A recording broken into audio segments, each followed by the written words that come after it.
네, 강프로입니다. 자, 삼성전자 보겠습니다. 자, 일단 삼성전자 금요일 날에는 1.7% 하락해서 끝났습니다. 자, 시장 대비해서는 계속 선방을 하고 있어요. 물론 여기 나스닥이 12% 반등했었던 그 날에는 그렇게 큰 폭의 상승을 못했지만 이건 왜 그러냐면요.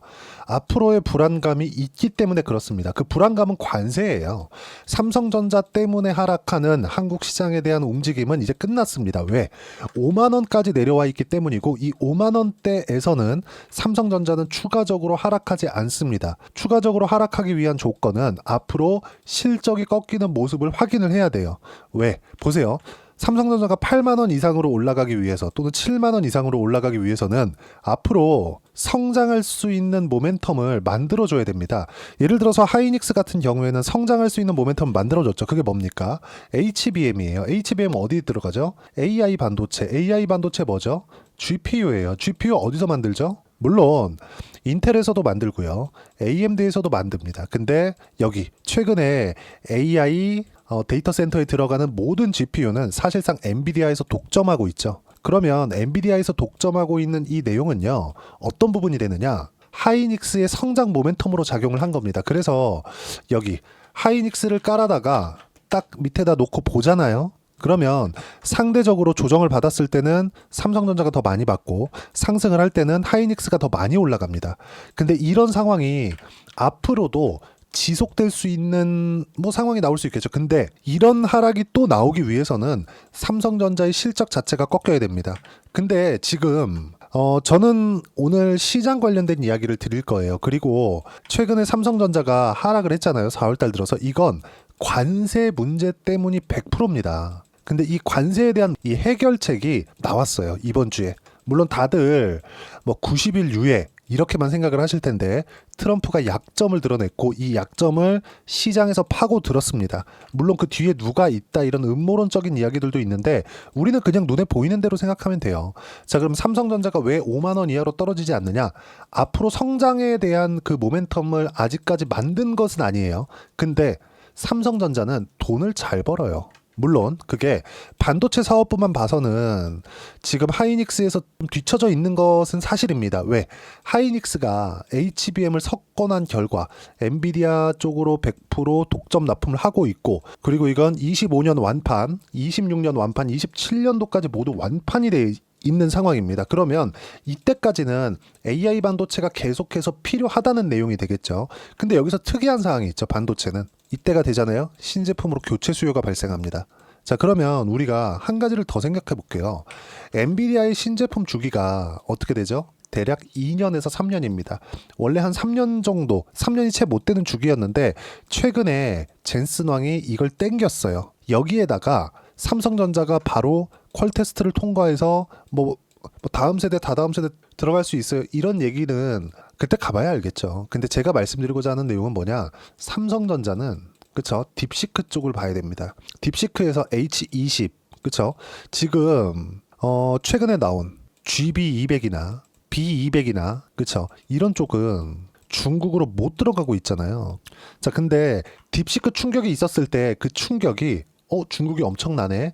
물론 이런 내용도 있겠죠. 근데 여기서 우리가 봐야 될 내용은 한 가지입니다. H20으로 만들었다고? 이 가능해? 그쵸? H20으로? 비용이 이거밖에 안 들어간다고? 이 가능해? 그쵸? 물론 여기에는 여러 가지 정확하게 확인을 해볼 수는 없죠. 중국에 관련된 일이니까. 그럼 제가 여기서 생각하고 있는 건 뭐냐? 자, 생각해 보세요. 보통 메인스트림급이 있고요. 그리고 하이엔드급이 있습니다. 그리고 밑에 제일 싼 저렴이 버전이 있어요. 메인스트림급이 어떤 기업이든 그 허리 라인에서 다 먹여 살려요. 근데 최근에는 AI 시대가 도래하고 나서 기업들, 우리가 이름만 대면 알만한 기업들 있죠. 애플, 테슬라, 그쵸? 아마존, 마이크로소프트, 메타, 이런 빅테크들. 이 빅테크들 쪽에서 하이엔드, 그쵸? AI 시대가 오면서 하이엔드 쪽을 싹 쓸어다가 뭘 했어요? 데이터 센터를 만들었어요. 이걸로 뭐래요? 학습을 시킵니다. 뭐를? AI를. 이게 메인스트림급, 중간 버전으로 바뀔 수도 있다. 그리고 어떤 기업이든 하이엔드는 지금 설비 투자가 한번 끝나잖아요. 물론 3년 주기로 교체 수요가 발생을 하겠지만 그리고 엔비디아의 이 기술력은 저는 이쪽에 대해서 조금 아는 편인데 앞으로 10년 동안은 절대 엔비디아의 아성을 넘볼 수 없습니다. 10년 동안 방어를 잘하잖아요. 그 이후에 10년도 절대 못 넘어서요. 그럼 우리가 여기서 생각을 해보자는 거죠. 메인스트림급을 누가 맡게 되겠습니까? 삼성전자가 맡게 될 수 있다. 삼성전자에서 HBM을 못 만드는 게 아니라 어디 쪽이에요? 하이닉스입니다. 하이닉스보다는 퀄이 떨어진다는 걸 우리가 인정을 해야 된다는 거죠. 근데 이런 상황에서 어떤 부분이 발생해요? H20에는 그쵸? 일반적으로 GDDR이나 이쪽으로 들어가는 겁니다. 그러니까 이게 어떻게 해석을 하냐면 일반적인 레거시 반도체 쪽이 사용이 되는데 이 사용되는 부분을 보더라도 여기 23년도에 뭐가 있었죠? 미국의 수요 둔화. 이게 뭐예요? 뭐 때문에? 인플레이션. 뭐 했어요? 금리 인상. 그렇죠? 이렇게 연결이 된다는 거죠. 근데 경기 침체까지 가진 않았죠. 23년도에 AI 열풍으로 인해서 확 떴습니다. 자, 그러면 23년도에 실적 자체가 6조 5천억밖에 나오지 않았습니다. 근데 그 뒤에 회복세를 탔어요. 그럼 뭐가 나와요? 수요는 나온다. 근데 성장에 대한 부분이 부족하다.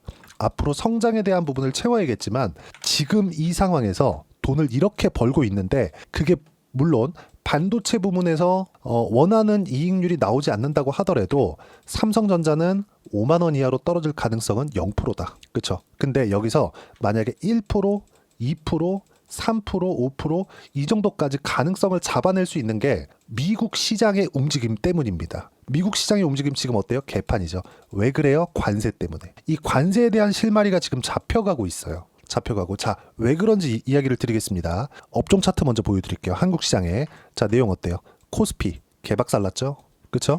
코스닥 개박살 났습니다. 그리고 1월 달부터 시작해서 반등의 이 각을 조금 잡아놨다가 급기야 이 3월 말 4월 달에 못 버티고 그냥 박살이 났습니다. 이거 왜 그럴까요? 관세 때문이에요. 근데 요때까지 있죠. 지난주 이 나스닥이 급락을 수요일까지 했거든요. 자, 내용 보시면요. 그쵸?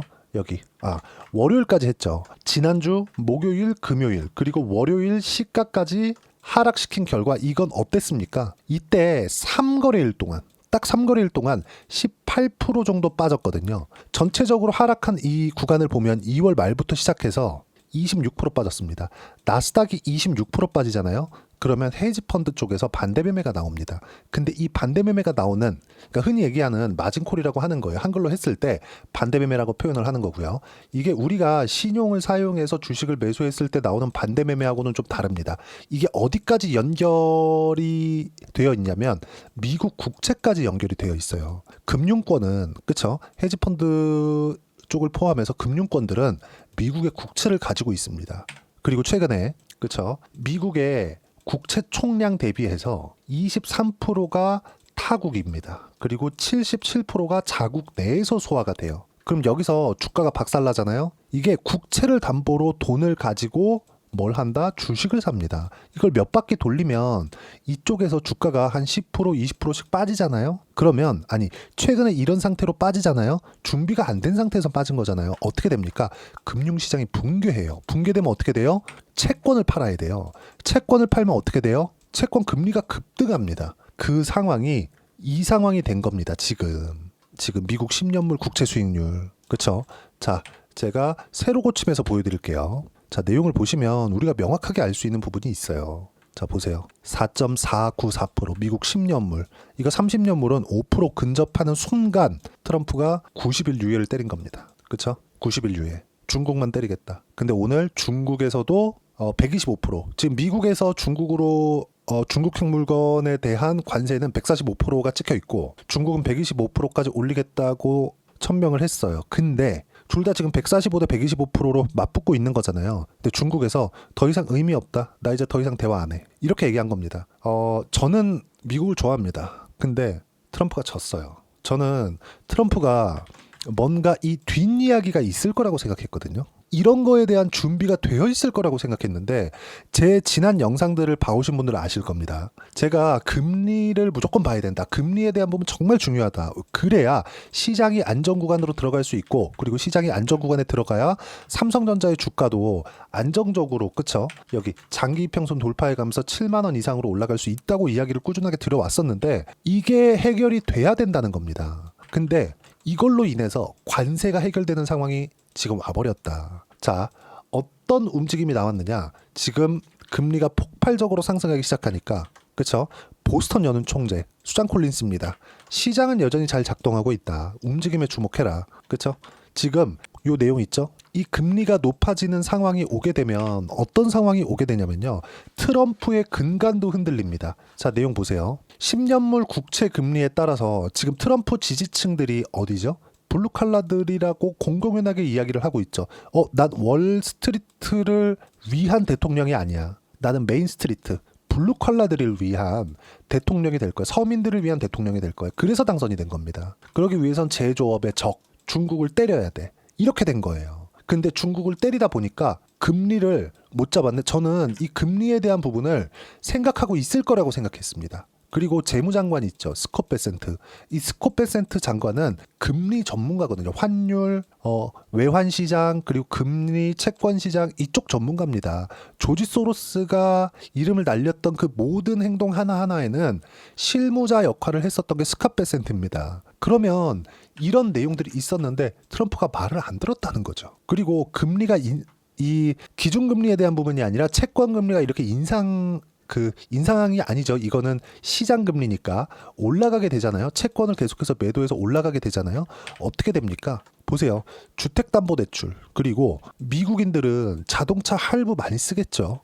이런 것들, 그리고 뭐 학자금 대출이나 이런 것들 어떻게 됩니까? 전부 다 올라간다. 이거 감당 안 됩니다. 그러면 대출, 그쵸? 이런 금리가 사용하는 쪽이 어디예요? 블루칼라들이에요. 그쵸? 그러면 대출 부담금이 늘어나게 되고 소비도나 경기 침체, 그러면 다시 국채 수익률이 올라갈 수 있는 상황들이 지속적으로 악순환에 빠지는 거죠. 이런 부분들을 차단을 한 겁니다.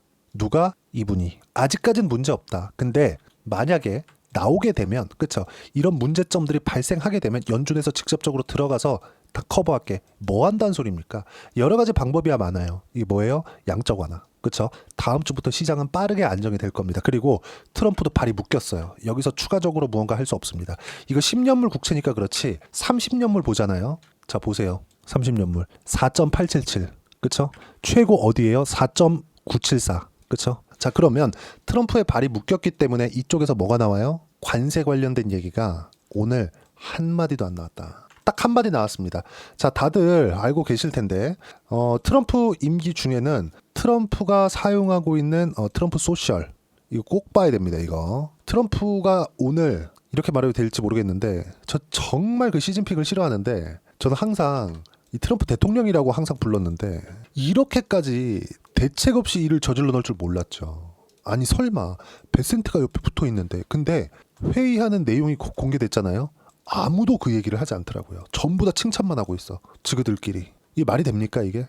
그쵸? 자, 어쨌든 오늘 자 보세요. 관세 얘기가 딱 미국 시장 딱 장 시작하고 나서 이 얘기만 딱 나왔습니다. 관세 정책은 정말 잘 진행되고 있다.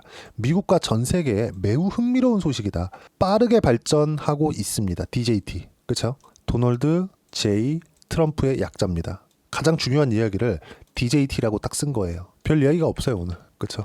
오늘 입을 다물고 있었다. 약점을 노출한 겁니다. 그러면 삼성전자가 올라가기 위한 조건이 만들어졌죠.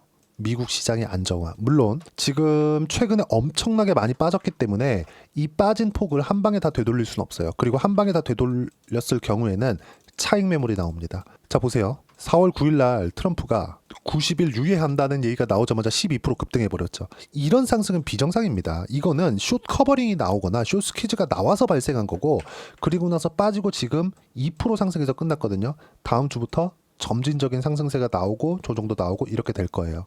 물론 뭐 중간에 뭐 PPI나 이런 부분들도 오늘 나온 부분이 있는데 그 얘기까지 하면 너무 길어지니까 지금 나스닥은 바닥을 확인했다. 물론 너무 빨리 올라가게 되면 조정 구간도 있을 거고 천천히 올라가게 되더라도 중간중간 조정이 있겠지만 그때 구간을 잘 활용해서 우리가 삼성전자에 대한 매매 타점을 어떻게 잡아가야 되는지가 정말 중요한 거고, 삼성전자가 노릴 수 있는 HBM에 대한 부분도 어떤 식으로 계속해서 변화하는지 제가 여기 소통방에서 무료로 공유를 해드리고 있습니다.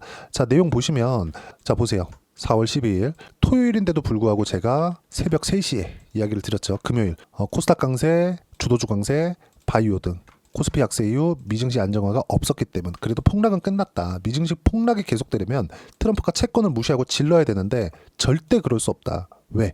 지지 기반이 무너집니다. 지지 기반이. 이 부분은 반드시 생각을 하고 계셔야 될 부분입니다. 요 내용. 그렇죠? 서민들의 대통령인데 국채금리를 무시하고 그냥 자기가 하고 싶은 대로 다 한다? 지지기변 무너져서 아마 축출될 수도 있습니다. 그리고 이 내용에 대해서 우리가 봐야 되는 부분은 정확하게 딱 한 가지예요. 시장은 안정되어 가고 있다. 최악의 상황은 끝났다. 삼성전자는 다음 주부터 강세를 보일 수 있고 얼마에 매수해야 되는지, 그리고 삼성전자와 함께 어떤 종목을 매매해야 되는지 그 부분에 대해서 이야기를 드리고 있는 거고요. 답은 뭐예요? 국채금리에 있었다. 이거 제가 다른 영상에서도 그렇고 삼성전자 영상에서도 그렇고 어떻게 돼요? 계속 금리에 대해서 이야기를 드리고 있었고 결과적으로 금리가 폭등하면서, 즉 채권 가격이 하락하면서 어떻게 됐어요? 트럼프가 무릎을 꿇었다. 물론 시장이 어느 정도 안정화되고 금리도 안정화되면 트럼프가 난리를 칠 겁니다. 근데 그때 가면 우리가 충분히 대응이 되겠죠. 이런 부분들 소통방에서 무료로 공유를 해드리고 있으니까 구독과 좋아요 눌러주시고 댓글 하나씩 달아주시면 무료 입장 가능하고요. 입장 링크를 공유해드리기 위해서 여기 010-8713-1916으로 구독이라고 문자 보내주시면 소통방 입장 링크 순차적으로 공유를 해드리도록 하겠습니다. 자, 그리고 지금 소통방에서 진행하는 삼성전자도 삼성전자지만 관련돼 있는 종목군들, 그리고 지금 시장의 주도주들, 그렇죠? 소통방에서 제가 이렇게 하나오션이나 그렇죠? 조선주 같은 것들 계속해서 제가 공유를 해드리고 있는데 어떤 정도의 성과가 나오는지 그 부분을 한번 볼게요. 실제 제가 계좌를 오픈해서 이야기를 드리겠습니다. 여기 비밀번호 치면 제가 어떻게 매매했는지가 나옵니다. 어때요? 신고가 구간에서만 매매하죠? 17%. 2월 달부터 공략을 했습니다. 그쵸? 딱 한 달 반 정도 걸렸고요. 삼성중공업, 조선주죠? 한화오션 같은 경우에 어떻습니까? 어때요? 매수. 언제? 신고가 구간 57%, 그리고 올라갔다가 떨어지는 구간에서 다시 매수했죠. 하나오션을 먼저 했고 삼성중공업을 그 뒤에 한 겁니다. 그렇죠? 전체적인 시세를 다 먹을 수 없겠죠. 자, 그러면 삼성전자를 매매를 하면서 관련되어 있는 반도체 종목군들, 제가 작년에 이걸 동일하게 했을 때 예를 들어서 삼성전자 쪽으로 HBM 장비를 납품한다는 루머가 있었던 DI 같은 종목군들 내용 보시면 어때요? 신고가 수익 구간 25%, 14%, 밑에 내려보시면 26, 22, 18% 꾸준하게 수익 구간이 발생하고 있습니다. 이 내용들 소통방에서 무료로 공유해드리고 있으니까 구독과 좋아요 눌러주시고요. 댓글 하나씩 달아주시고 010-8713-1916으로 구독이라고 문자 보내주시면 소통방 입장 링크 순차적으로 공유를 해드리도록 하겠습니다. 자, 정말 어려운 시장이 지나가고 있는데 나스닥의 최저치, 최악의 상황은 지나갔습니다. 그러면 지금부터 준비를 해야겠죠. 삼성전자와 함께 어떤 종목을 공략해야 되는지, 반도체 종목군들도 그렇고 이제 6월 3일 날 조기 대선이 확정이 됐죠. 어떤 종목을 공략해야 내가 단기간에 큰 수익을 낼 수 있을지 제가 딱 한 종목만 준비를 해놨으니까 영상 끝까지 시청하시고요. 모든 분들이 성공 투자하셨으면 참 좋겠습니다. 네, 4분기가 돼도 시장의 회복세가 나오지 않고 있습니다. 미증시는 계속해서 좋은데 한국 시장은 어려운 구간이 계속됩니다. 이 가운데서도 영상을 끝까지 시청해 주시는 분들을 위해서 제가 4분기 그리고 25년 1분기까지 주도할 수 있는 주도주를 준비를 해왔습니다. 같이 공유를 해드릴 거고요. 이런 부분들을 제가 계속 같이 매매를 하고 있습니다. 자, 내용 보시면 1분기와 2분기 그리고 1분기부터 3분기 지금까지도 강세를 보이고 있는 알테오젠과 같은 종목군들 다 제가 매매를 해왔었던 종목군들이고요. 최근까지도 매매를 같이 해오고 있습니다. 자, 저는 가장 투명하게 공개를 하고 있죠. 제가 매매하는 내용들을 다 오픈을 해서 이야기를 드리고 있습니다. 실제 제 계좌 수익률들이고요. 이런 부분들을 어떤 식으로 내는지를 이해하고 파악해야 되는 게 중요합니다. 자, 내용 보시면 HLB 어떻습니까? 상승하는 구간에 매매한 결과 31.9%의 수익 구간 1월 달입니다. 그쵸? 이걸 제가 5월 달까지 매매를 꾸준하게 해왔고 마지막 매매는 6월 달에 끝냈습니다. 하한가 두 방을 피하고 다시 마지막에 그쵸 20% 정도 수익 구간까지 이 부분도 확인시켜 드릴게요. 알테오젠 같은 경우에는 여기 5월과 6월 달에 매매한 내용인데 매수 타점을 2번 잡았죠. 그리고 매도를 4번 잡은 결과 33%의 수익 구간 한 군데에서만 이렇게 나온 거고, 이 부분을 다시 한번 확인해 보면 자, 알테오젠을 한번 쳐보겠습니다. 알테오젠 딱 쳐보면 제가 여기 2월과 3월 달 그리고 5월과 6월 달 그리고 9월 달까지 매매 구간을 꾸준하게 만들어 왔죠. 여기서 눌림목 구간을 한번 더 준다면 다시 매수 구간을 잡을 예정이지만 지금은 4분기 그리고 내년 1분기까지 주도주가 어떻게 형성이 되는가, 그리고 어떤 종목을 잡아야 되는가, 그 부분이 중요하니까 그 부분에 대해서 이야기를 드리도록 하겠습니다. 자, 내용 보시면요. 이 내용을 모두 수렴하고 있어야 된다. 이 세 가지 내용만 갖춰져 있으면 주식시장에서 나 혼자, 나 스스로도 꾸준하게 수익이 나는 주도주를 잡아낼 수가 있습니다. 자, 내용 보시면 8월 5일날 시장 폭락이 나왔죠. 미국의 경기 침체 우려감이 불거지면서 시장이 폭락이 나왔는데 그 시장 폭락 구간 안에서도 가장 강했었던 업종이 뭔가 이 부분을 체크를 해보셔야 되고요. 그리고 실적에 대한 부분은 미래가치가 들어가야 되지만 이건 너무 당연하게 들어가야 되는 겁니다. 미래가치가 좋아지는 부분. 근데 지금까지 실적이 조금 더 좋겠죠. 전 지금 당장의 실적은 그렇게 중요하게 보진 않는데 이번에 준비해온 종목은 지난 3개년 연속 순수익이 증가했다는 점 주목해서 봐야 되겠고요. 그리고 가장 중요한 점 수급이죠. 그래야 단기간에 수익을 낼 수 있겠죠. 이건 뭐냐? 저점 매집봉이 꾸준하게 나오고 있는가? 외국인들의 미친 매집이 나오고 있는가? 이런 부분인데 이 종목이 뭐냐? 제가 이렇게 차트로 준비를 해왔습니다. 자, 내용을 간단하게 보셔야 돼요. 폭등 전에 꾸준하게 매집봉이 나오는가? 그리고 시장 폭락 즉 시장보다 강한 움직임을 보이고 있는가. 여기가 8월 달입니다. 8월 달에 똑같이 폭락이 나왔지만 회복하는 과정에서 빠르게 회복 구간을 만들어냈죠. 제가 종목만 띡 던져 드리는 게 아니라 아까 전에 말씀드렸었던 대로 여기 소통방에서 어떻게 대응하는지 그리고 어떻게 가격대를 잡아야 되는지 이런 부분까지 제가 함께 공유를 해드리고 있으니까 이 내용 확인해 보시면 됩니다. 시장에서 강한 종목은 제가 모두 참여해서 매매를 하고 있다고 보시면 됩니다. 자, 그런데도 불구하고 제가 왜 15에서 30%냐? 구간별로 달라진다는 거죠. 그렇죠? 내가 정확하게 바닥에 잡아서 이쪽에서 팔고 나올 수 없다. 그렇기 때문에 이런 부분을 이해하는 부분이 필요합니다. 그렇기 때문에 제가 여기 소통방에서 책임감을 가지고 운영을 하고 있다는 점. 자, 그러면 이 내용이 1분기와 2분기는 HLB, 1분기부터 3분기까지는 알테오젠, 그리고 4분기부터 25년 1분기까지 그렇죠. 이 종목을 준비해 왔으니까 받아가셔서 모든 분들이 수익을 내셨으면 좋겠고요. 이 내용은 여기 010-8713-1916으로 주도주라고 문자 보내주시면 제가 여기 소통방 초대와 함께 4분기 주도주 함께 공유를 해드리도록 하겠습니다. 시장이 너무 어렵습니다. 이 어려운 상황 속에서도 정말 꾸준하게 수익을 내기 위해서는 주도주 내용을 반드시 파악을 하셔야 되고 이 주도주를 가지고 매매를 하시면 충분하게 수익 구간을 만들 수 있습니다. 허황되게 50%, 100% 이런 식으로 이야기 드리지 않습니다. 그리고 이 내용을 꾸준하게 내가 실현시켜 갈 수 있는가 이런 부분이 너무 중요합니다. 이 내용에 대해서도 제가 소통방에서도 이야기를 드리겠지만 이 종목 딱 받아가셔서 한번 경험해 보시면 완벽하게 주도주 매매만 하실 수 있을 거니까 이 내용 010-8713-1916으로 주도주라고 문자 보내주시면 제가 소통방 초대와 함께 주도주를 확인시켜 드리도록 하겠습니다. 타점이나 그런 부분까지 함께 제가 공유를 해 드릴 테니까 받아가셔서 충분한 수익 내셨으면 좋겠습니다.